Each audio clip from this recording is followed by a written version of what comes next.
여러분 혹시 여행 좋아하시나요?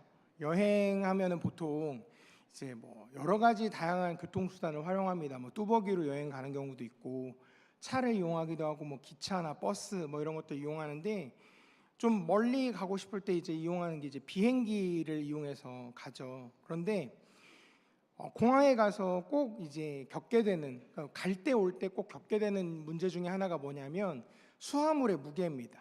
무게를 맞춰야 되죠. 그래서 막 나름 막 이제 이것저것 해보고 다 하는데 그런 경우가 있습니다. 내가 가진 짐이 굉장히 크고 많은데 비행기에는 다 실을 수가 없는 거죠. 좀 이제 그림을 제가 준비를 했었는데 보시면 뭐 아주 극단적인 예로 그냥 그려봤습니다. 문이 너무 좁은 거죠. 가지고 다 탈 수가 없는 그런 경우가 있습니다. 짐을 포기하기에는 좀 아깝고 문을 통과하려면 짐이 걸려서 어쩔 수가 없는 뭐 그런 경우가 있습니다. 그러면 선택해야 되죠. 짐을 그대로 가지고 그냥 문 밖에 있을지 아니면 짐을 내려놓고 문 안으로 들어가야 될지 이런 것들 선택을 해야 되는 겁니다. 이제 내려셔도 됩니다. 근데 우리 신앙생활도 사실은요 이런 선택의 연속입니다. 많은 그리스도인들이 그 신앙의 문을 통과하고 싶어 해요. 그런데 여전히 내 손에 들고 있는 세상의 욕심, 그리고 자기 주권이라는 그 무거운 짐을 조금도 내어놓으려고 하지 않습니다. 그래서 우리는 그렇게 기도할 때가 있더라고요. 하나님, 문을 넓혀주세요. 아니면 짐을 들고 통과할 수 있는 넓고 편한 길을 우리에게 보여주세요. 라고 이렇게 기도할 때가 있다는 겁니다. 그런데 기독교의 역사를 다 돌아보면요, 우리보다 앞서서 걸어갔던 그 믿음의 선배들은 우리가 지금 하고 있는 그 기도하고 전혀 다른 선택을 했다는 겁니다. 2000년 전에 초기 교회의 성도들이 단순히 주일에 모여서 예배드리는 종교인이 아니었습니다. 그래서 세상 사람들은 그 사람들을 보고 이렇게 얘기를 했었습니다. 그 길을 따르는 사람들이라고 해서 길을 따르는 사람들, 길따름이들이라는 아주 독특한 별명을 붙여줬더라는 거죠. 그래서 이 사람들은 단순히 문 하나만 통과하고 끝난 것이 아니라 그 문 너머에 있는 좁고 협착한 길을 주님과 함께 끝까지 걸어갔던 사람들이었다는 겁니다. 그래서 이런 사람들에게는 세상 사람들하고는 확연하게 다른 몸에 배어있는 그런 삶의 방식이 있었습니다. 위기의 순간이 닥쳐올 때마다, 그리고 선택해야 하는 시간마다 반사적으로 튀어나오는 그들만의 그 거룩한 습관이라는 게 있었다는 거죠. 그래서 오늘 이 길따름이들이라는 이 주제를 가지고 말씀을 함께 생각해 보려고 합니다. 과연 그 초대교회 성도들이 가졌던 그 독특한 삶의 양식, 이제 아비투스라고 제가 좀 개념 설명할 건데 이게 무엇이었나, 그리고 오늘날 우리가 아직 안 띄우셔도 됩니다. 네, 설명해 드릴 거예요. 그리고 오늘날 우리가 그 좁은 문을 통과하기 위해서 내려놓아야 할 짐이 무엇인가를 함께 좀 살펴보고 우리 인생의 여정을, 남은 길을 새롭게 결단하는 은혜가 있기를 소망합니다. 제가 이제 서론에서 지금 초대교회 그리스도인들이 길따름이들이라고 불렸다고 말씀을 드렸어요. 근데 이 사람들은 단순히 주일에 모여서 예배만 드린 게 아니라 그들의 모든 일상에서 길 대신 주님을 따르는 사람들이었기 때문에 길따름이들이라고 이렇게 별명이 붙었다고 했습니다. 초대교회 그 신자들의 삶의 양식이 불신자들하고 확연하게 달랐다라는 얘기인 거죠. 그래서 이 신자들은, 이 그리스도인들은 이 세상에 살지만 보통 사람들과는 다른 길을 따라 걷는 사람들이었던 겁니다.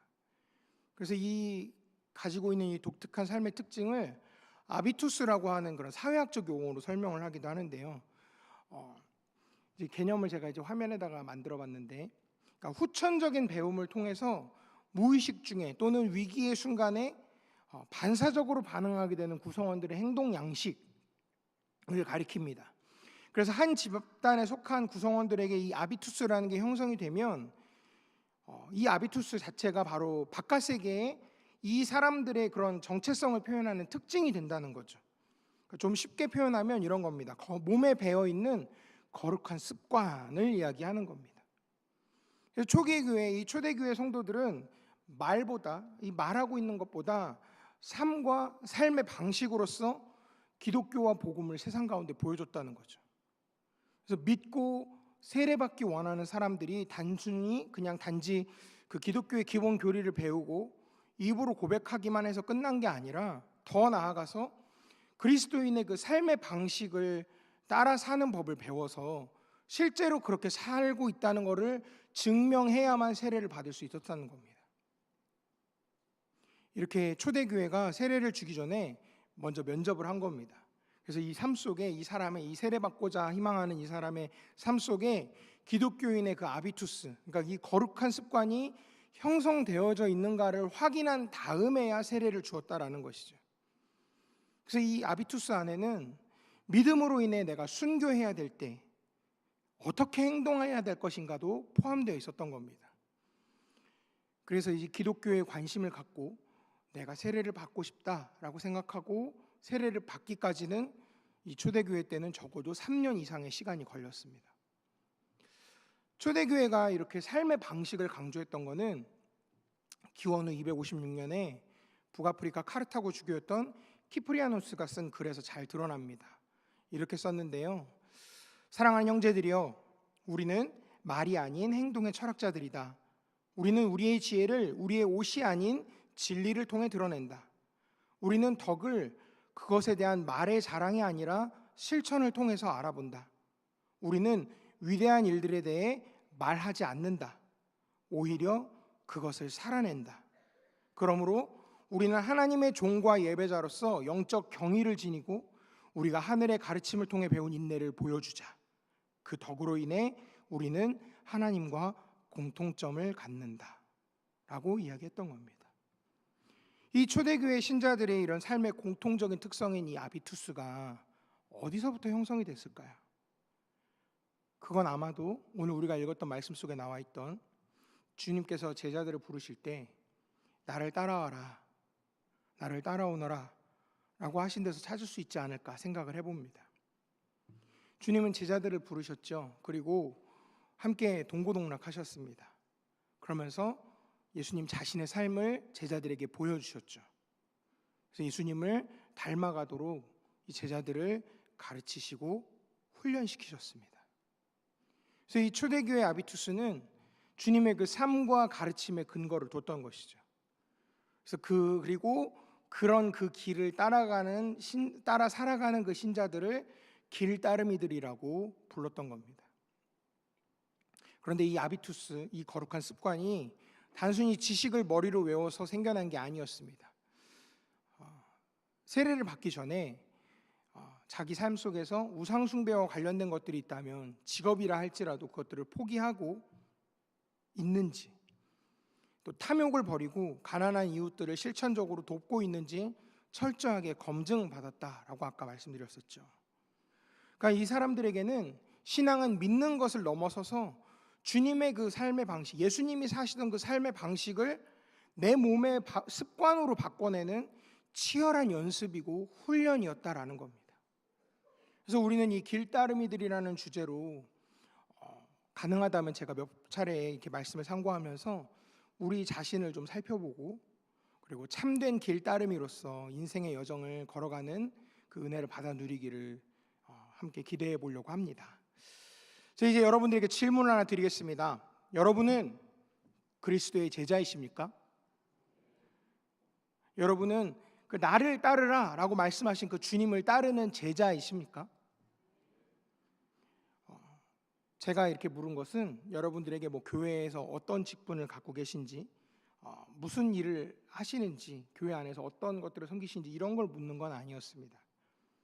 그리스도와 그리스도의 그 길을 따르는 제자인지를 묻는 거였죠. 종종 이제 제자와 신자를 구분해서 보는 경우도 있습니다. 근데 성경은 그렇게 말하지 않고요. 제자는 그리스도를 따르는 자이고 신자는 그리스도를 믿는 자라는 이야기죠. 근데 그리스도를 따르지 않으면서 그리스도를 믿을 수는 없어요. 이 점에서 모든 신자는 제자이고 길따름이들인 것입니다. 그래서 묻는 겁니다. 여러분들은 그리스도의 제자이십니까? 여러분은 진정한 길따름이들이십니까? 오늘 본문은 우리가 그리스도의 제자인지 진정한 길따름이인지 보여주는 증거 한 가지를 보여주는데요. 바로 그 증거가 무엇이었냐면 좁은 문으로 들어가는가, 그리고 그 좁은 문을 지나서 계속해서 이어지고 있는 그 좁고 협착한 길로 계속 걸어가고 있는가 하는 것입니다. 그러니까 오늘 본문부터 이제 27절까지는 사실 아주 유명한 예수님의 그 산상수훈의 결론 부분입니다.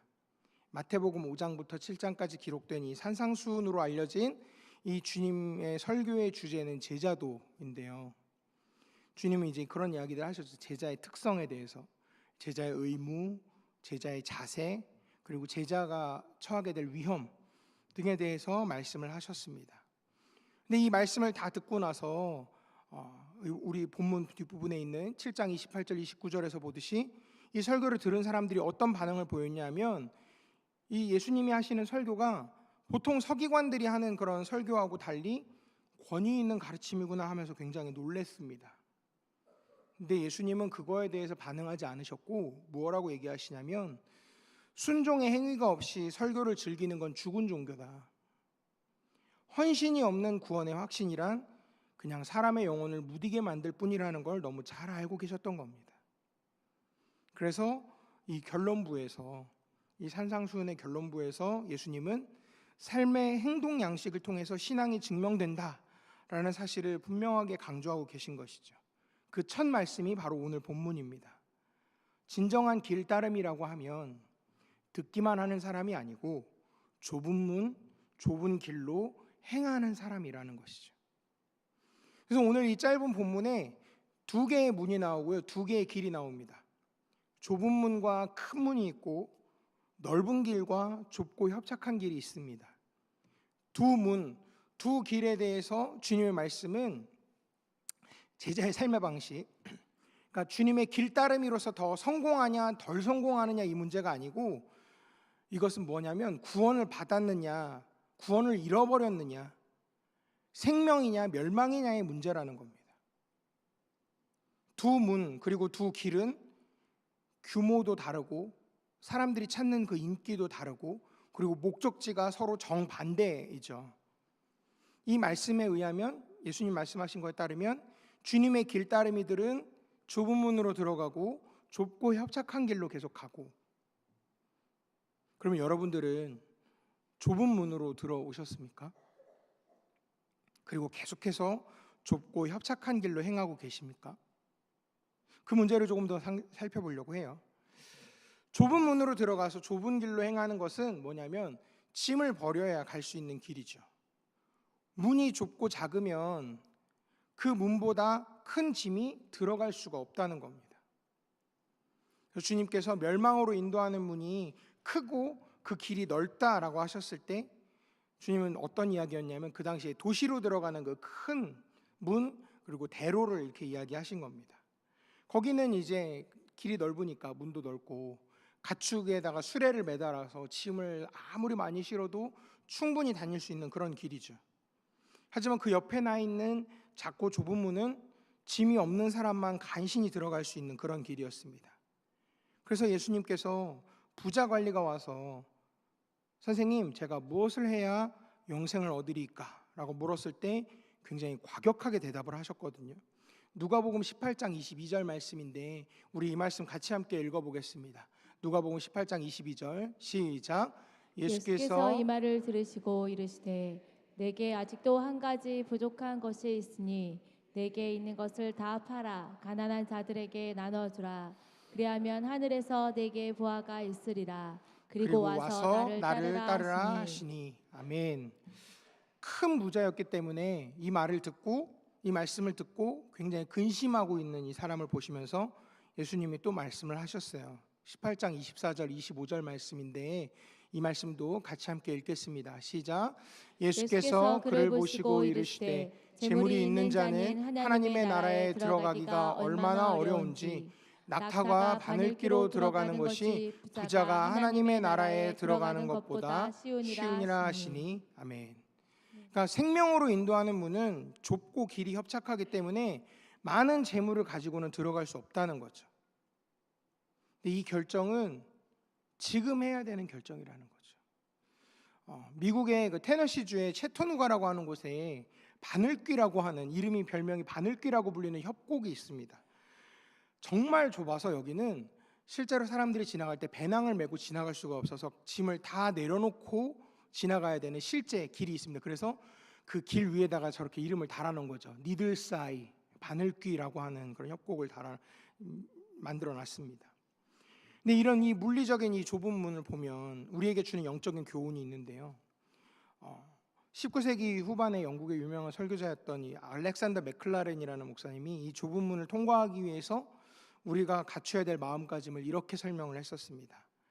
주님의 그 산상수훈의 팔복의 시작인 그 처음 그 두 개의 복은 좁은 문에 양편에 세워진 두 개의 기둥과 같다라고 얘기를 한 겁니다.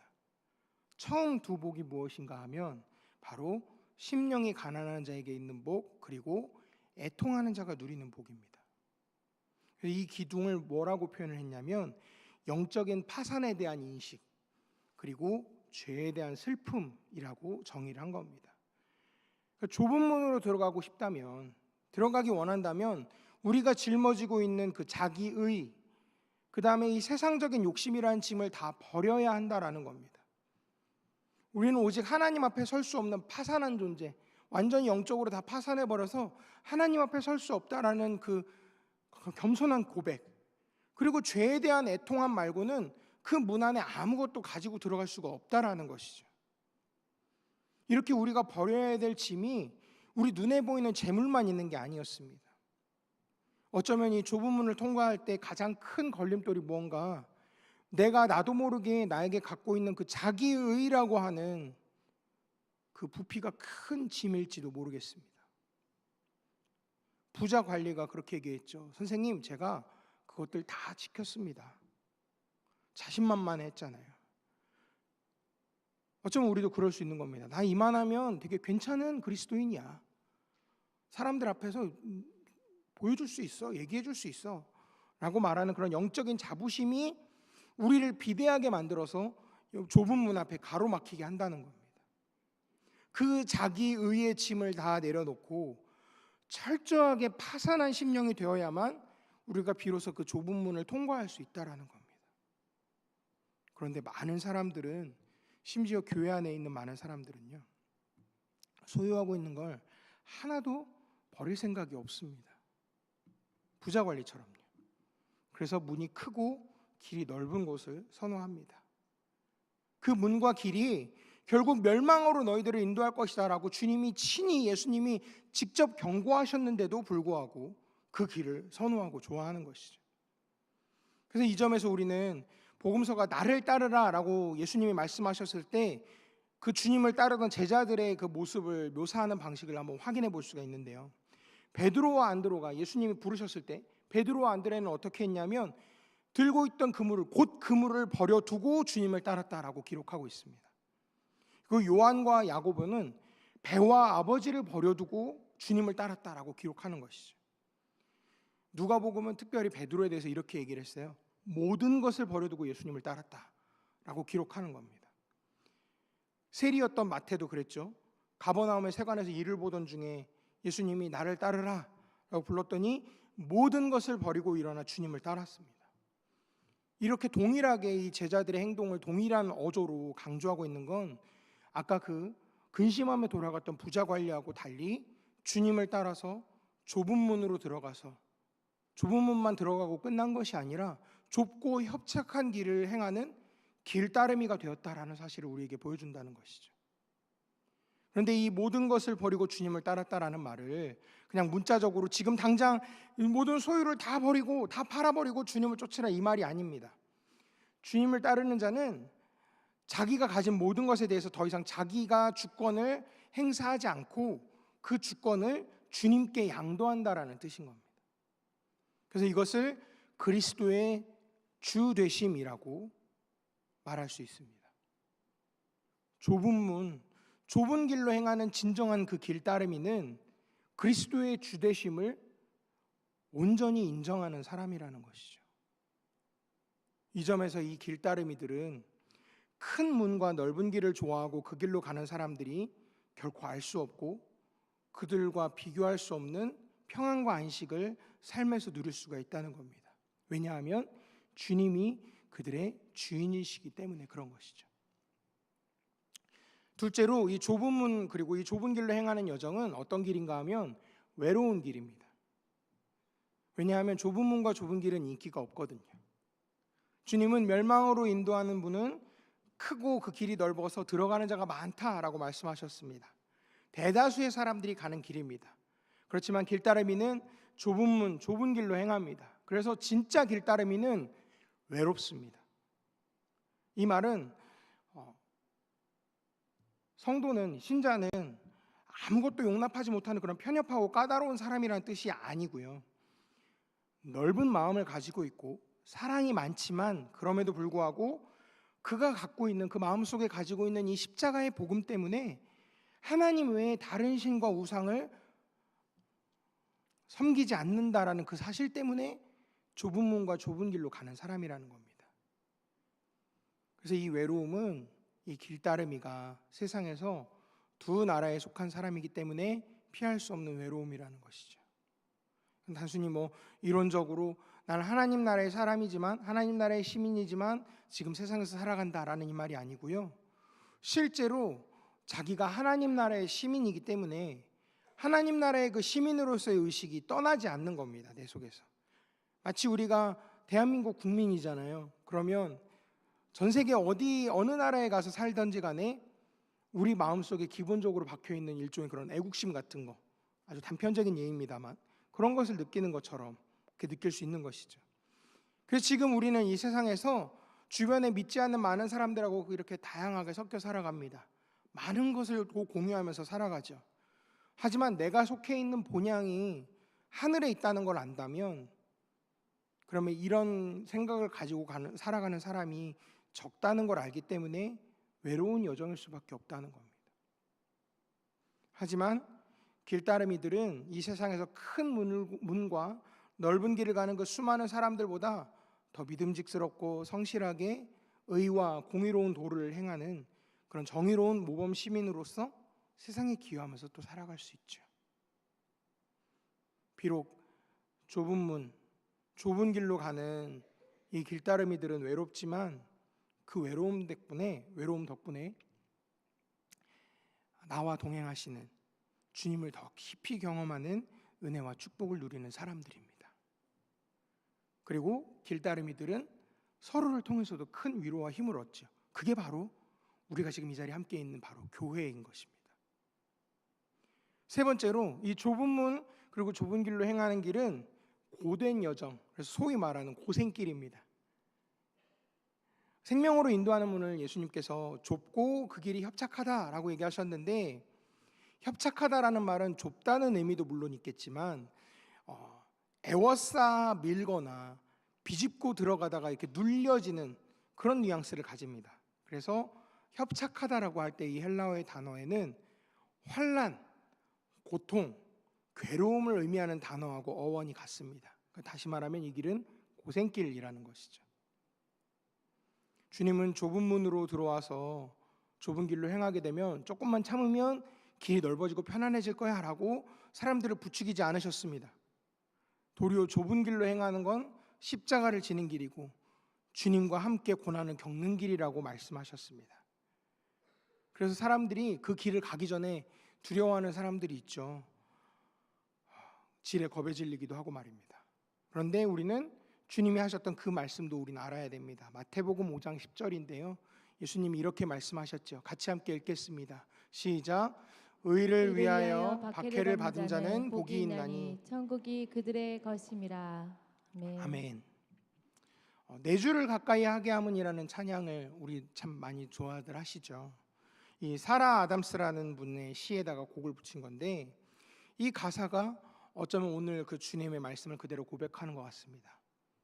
내 주를 가까이 하게 함은 십자가 짐 같은 고생이나 내 일생 소원은 늘 찬송하면서 주께 더 나가기 원합니다. 내 고생하는 것 옛 야곱이 돌베개 베고 잠 같습니다. 그런데 꿈에도 소원이 늘 찬송하면서 주께 더 나가기 원합니다. 천성에 가는 길 험하여도 생명길 되나니 은혜로다. 천사 날 부르니 늘 찬송하면서 주께 더 나가기 원합니다. 주님께 더 가까이 나아가는 이 길이 정말 이 찬양의 가사처럼 십자가 짐 같은 고생이고 험할지라도 이 길이 생명길이기 때문에 은혜라고 고백하면서 주님께 더 가까이 나아간다고 고백하는 내용인 거죠. 근데 이런 용기와 인내가 대체 어디에서 나오게 될까요? 이게 바로 하나님께서 하나님의 자녀들에게 주신 그 믿음의 특성입니다. 믿음은 겁이 줄고 용기가 늘어나게 합니다. 그래서 길따르미들은 겁을 덜 먹고 점점 더 용기 있는 사람이 되는 것을 경험하는 것이죠. 초대교회 성도들이 세상을 놀라게 했던 그 가장 특징적인 아비투스가 무엇이었냐면 바로 인내였습니다. 그래서 세상 사람들이 이 길따르미들을 보고 놀라면서 이렇게 물은 거예요. 어떻게 저 사람들은 저렇게 죽임과 비참한 상황에 처했는데도 불구하고 인내로서 그 협착하고 좁은 험한 길을 걸어가냐.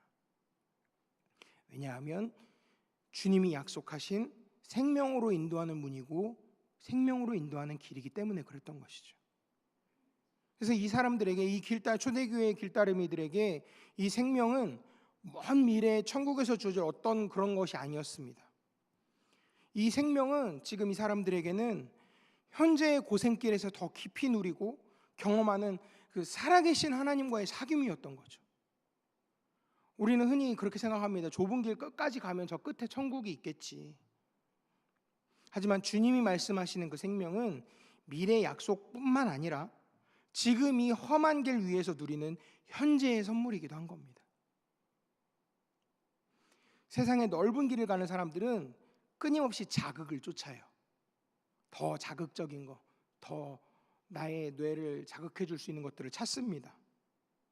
하지만 주님의 길따르미들은 이 거친 환경 속에서도 흔들리지 않는 평강을 누린다는 것이죠. 고생길 한복판에서 주님과 독대하면서 맛보는 그 깊은 사귐이야말로 넓은 길을 가는 사람들은 죽었다 깨어나도 알지 못하는 그 비밀스러운 축복이라는 것입니다. 그래서 이 길따르미들은 비록 좁은 문이고 협착한 좁은 길, 이 고생길이라 하더라도 이 길보다 더 복되고 은혜로운 길이 없다는 사실을 경험적으로 알았습니다. 왜냐하면 그 길이 나와 동행하시는 나를 사랑하시는 주님을 가장 깊이 누릴 수 있는 길이었기 때문에 그랬던 것이죠. 자, 이제 주님이 말씀하신 분이 두 개였다고 말씀드렸고 말씀하신 길도 두 개뿐이라고 제가 말씀드렸습니다. 하나는 멸망으로 인도하고 하나는 생명으로 인도한다라고 말씀드렸죠. 중간이 없어요. 산상수훈의 이 결론으로 주시는 주님의 이 말씀은 좁은 문으로 들어가서 협착한 길로 행하면서 내가 그리스도의 참된 길따름이라는 것을 보여주라고 말씀하시는 겁니다. 주님은 단지 우리가 입술로 고백하는 것, 그리고 주일 예배 참석해서 설교 듣는 것만 가지고 우리가 주님의 길따름이라고 말씀하시지 않으십니다. 여러분 중에는 오랫동안 교회 생활 하신 분들 계시죠. 또 태어날 때부터, 아니 이미 태중에서부터 그리스도인이었던 분들도 있고 다양한 직분을 가지고 있는 분들도 있습니다. 근데 주님이 물어보시는 건 그런 것들을 물어보시는 게 아니고요. 이런 것들을 물어보시는 겁니다. 너는 내 제자냐? 너는 내 제자이니? 너는 나의 길따르미가 맞니? 라고 물으시는 겁니다. 여러분들은 그 예수님의 질문에 무엇이라고 대답하시겠습니까? 어쩌면 이 말씀이 여러분들에게 어느 정도의 부담을 줄 수 있는 말씀일 거예요. 하지만 생각해 보시기 바랍니다. 나를 따르라 라고 말씀하신 그 주님은 어떤 분이십니까? 천지를 창조하시고 세상의 역사를 주관하시고 섭리하시는 하나님이시라는 거죠. 그래서 마태복음 28장 18절에서 예수님이 그 하나님을 이렇게 설명을 했었습니다. 함께 읽겠습니다. 시작. 예수께서 나와 말씀하여 이르시되 하늘과 땅의 모든 권세를 내게 주셨으니. 아멘. 그 분이 여러분에게 나를 따르라 라고 말씀하실 때 이 말은 내가 나를 따른다면 내가 내 인생을 책임져 주겠다 이런 약속 아닙니까? 내가 세상 끝날까지 너와 함께 그 좁고 협착한 길을 걸으면서 너와 동행해 주겠다라는 그런 약속 아닌가요? 이걸 아는 사람들에게는 더 이상 이 좁은 문과 좁은 길은 두려움이 아닙니다. 이것을 믿는 사람들에게 그 주님의 길따르미가 된다는 건 주님과 함께하는 그런 아주 멋진 모험을 시작하는 일인 것이죠. 어쩌면 여기 계신 분들 중에 저는 다 볼 수가 없습니다만 상당한 세월 동안 교회 신앙생활을 했지만 여전히 구원의 확신이 약하고 없을 뿐만 아니라 하나님을 인격적으로 모른다고 느끼시는 분들도 있을 수 있습니다. 왜 오랫도록 교회 생활을 했어도 주님을 안다고 말할 수가 없을까? 문제가 무엇일까? 그 이유 중에 한 가지를 말씀드린다면 그것은 주님을 신뢰함으로써 그 좁은 문으로 들어가 본 적이 없고 그 협착한 길로 걸어본 적이 없기 때문에 그런 것입니다. 아무리 오랜 세월 이 의자에 앉아서 교회당 의자에 앉아서 예배당 의자에 앉아서 많은 설교를 들었다 하더라도 나를 따르라 라고 말씀하시는 그 주님의 음성을 듣고 주님을 따르기 위해 모든 것을 버리고 외로운 고생길을 걸어본 적이 없다면 주님을 인격적으로 경험할 수 없었을 것입니다. 철학자이자 신학자였던 헬무트 틸리케의 말처럼 그리스도에 대한 우리의 지식은 우리가 그 안에서 인격적인 신앙관계를 이루었을 때만 우리에게 주어지기 때문에 그런 것이죠. 주님께서 제자들을 부르셨듯이 오늘 이 말씀을 통해 우리를 부르십니다. 나를 따르라. 이제 예배가 마치면 이제 여러분들 이제 문 밖으로 나가시죠. 하지만 여러분 기억하시기 바랍니다. 진짜 좁은 문은 우리 저 문 바깥을 넘어서 여러분의 일터 그리고 여러분들 가정에 있을 겁니다. 이번 한 주간에 여러분들이 마주하게 될 가장 넓은 문이 무엇일까요? 내 기분대로 말하고 내 이익을 위해서 타협하면서 세상과 똑같은 아비투스, 몸에 밴 습관으로 반응하는 그런 문일 겁니다. 반면에 우리에게 놓여진 가장 좁은 문이 무엇일까요? 억울한 상황에서도 주님의 인내를 선택하는 것, 남들 다 가는 편법 대신에 정직의 길을 걷는 것, 그리고 나의 주권을 주님께 온전히 양도하는 결단입니다. 주님의 길따르미가 가는 길은 비록 모든 것을 버리고 가는 외롭고 고된 길일지 모르겠습니다. 하지만 그 길은 생명이신 주님을 만나고 누리는 길이기 때문에 또 가장 은혜로운 복된 길이기도 합니다. 여러분이 만약에 그 좁은 문을 선택하는 바로 그 순간 주님께서는 세상 끝날까지 여러분과 함께 걷겠다라고 하신 그 약속의 실제를 경험하시게 될 것입니다. 여러분은 이 지극한 복된 길, 이 길을 걷는 주님의 참된 길따르미가 되시겠습니까? 여러분이 처한 현재의 그 모든 삶의 상황 속에서 가정과 일터 그리고 우리 모든 그 삶의 현장에서 사람들이 찾지 않는 좁은 문과 그 협착한 길을 발견하고 그 길로 행하는 그 지극한 복을 누리는 그 주님의 길따르미가 되시기를 주님의 이름으로 간절히 축원합니다. 기도하겠습니다. 사랑과 진리의 하나님 아버지, 오늘 말씀을 통해 우리가 어떤 문 앞에 서 있는지 어느 길을 걷고 있는지 정직하게 돌아보게 하시니 감사합니다. 지금 그동안 그리스도인이라고 불리면서도 자기 의와 세상의 탐욕이라는 무거운 짐을 내려놓지 못하고 억지로 좁은 문을 지내려고 했던 그 어리석음을 주님 앞에 고백합니다. 문을 넓혀달라고 투정하거나 짐을 든 채 갈 수 있는 그 편한 길만 찾았던 우리의 연약함을 용서하여 주시옵소서. 이제 말뿐인 종교인이 아니라 삶의 현장에서 주님의 흔적을 드러내는 진정한 길따르미가 되기를 소망합니다. 초기교회, 이 초대교회 성도들처럼 환난 중에도 인내하면서 세상의 방식이 아니라 하늘의 방식으로 반응하는 거룩한 습관이 우리 몸에 배게 하여 주시옵소서. 우리가 걷는 이 좁은 길이 때로 외롭고 고될지라도 그 길 위에서 우리를 기다리고 계시는 주님을 깊이 만나게 하여 주시옵소서. 주님과 동행하는 자만이 누리는 그 비밀스럽고 깊은 사귐의 기쁨이 우리 인생의 가장 큰 보상이 되게 하여 주시옵소서. 주님, 이제 우리가 세상으로 나아갑니다. 우리의 일터와 가정이 우리가 통과해야 할 진짜 좁은 문인 것을 잊지 않게 하여 주시고 이번 한 주간에 내 기분이 아니라 주님의 인내와 정직을 선택하게 하여 주시옵소서. 그래서 우리의 모든 걸음이 생명으로 인도하는 복된 여정이 되게 하여 주시옵소서. 우리와 늘 함께 하시는 예수 그리스도의 이름으로 기도하였습니다. 아멘. 우리 다 같이 자리에서 일어나셔서 파성의 노래 함께 찬양하겠습니다.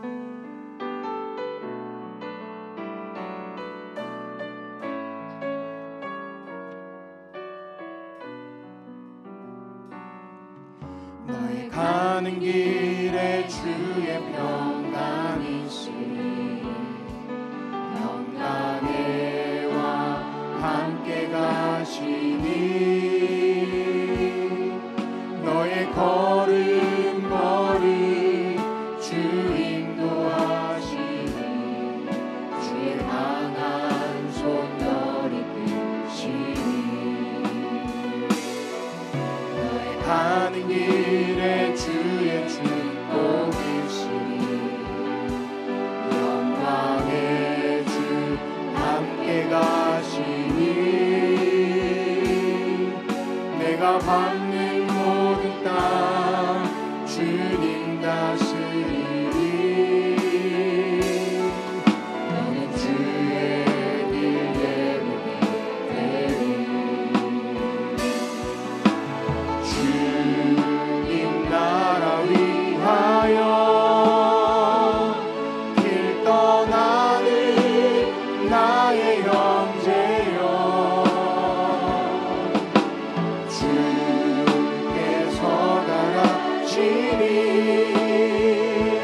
너는 가라 주의 이름으로 거칠은 광야 위에 멋진 비오다오 세상은 내 안에서 주님의 영광 보리라 강하고 담대하라 세상 이기신 주들 앞에 너와 동행 하시며 내게 새 힘을 주시리.